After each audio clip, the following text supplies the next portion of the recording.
Hello. So চলে এসেছি পরের ভ্লগটা নিয়ে, অর্থাৎ যেই দিনকে আমরা গিয়েছিলাম মোহনা ঘুরতে, জগন্নাথ দেবের মন্দির ঘুরতে।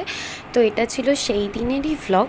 মন্দির থেকে ঘুরে এসে আমরা সবাই চলে আসি হোটেলে, আর সেখানে এসে আমরা পুলে প্রচণ্ড আনন্দ মজা করি অ্যান্ড স্নান করি প্রায় অনেকক্ষণ ধরে। আমরা গিয়েছিলাম দীঘার সমুদ্রে ফার্স্টে স্নান করতে, কিন্তু সেখানে গিয়ে দেখি প্রচণ্ড পরিমাণে কাদা জল উঠছে।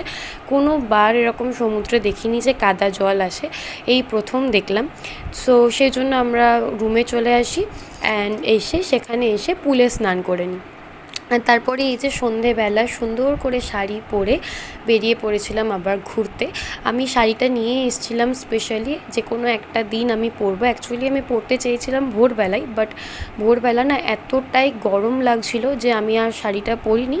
ওই জন্য মামনি, মা, অরুণ সবাই মিলে আমাকে বললো কি যে তুমি এক কাজ করো, তুমি সন্ধেবেলায় শাড়িটা পরো। সন্ধেবেলা তো আমরা উড়িষ্যার চন্দনেশ্বর মন্দিরেও যাব, সো তোমার শাড়িও পরা হবে আর তোমার ইচ্ছেটাও পূরণ হবে।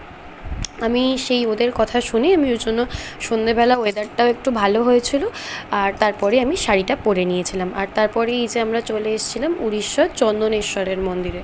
আর চন্দনেশ্বরের এই মন্দিরটা হচ্ছে অ্যাকচুয়ালি ভোলানাথের মন্দির। এই মন্দিরে আমরা আগেও এসেছি, আমরা বলতে আমি আর মা আর বাবা এসেছিলাম, মানে আমার বিয়ের অনেক বছর আগে।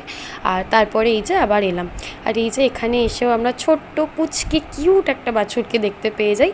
আর অরুণ তো বাছুর দেখলেই আদর করবে, ও দাঁড়িয়ে পড়ে সেরকমই আদর করতে। আর তারপরে চন্দনেশ্বর মন্দির ঘুরে আমরা চলে আসি উড়িষ্যার এই মন্দিরটা। এখানে অ্যাকচুয়ালি রাধাকৃষ্ণের পুজো হচ্ছিল, কিন্তু এই গেটটুকুই আমি ভিডিওটা নিতে পেরেছি, কারণ এখানে ফটোগ্রাফি পুরো রেস্ট্রিক্টেড ছিল। একদমই ভেতরের ফটোগ্রাফি কিছু করা যাবে না, সামনের বোর্ডে লেখা ছিল, সেটা দেখেই আমি জাস্ট বাইরেটুকু কিছুটা ভিডিও নিয়ে তারপরে আমি ফটোগ্রাফি বন্ধ করে দিই।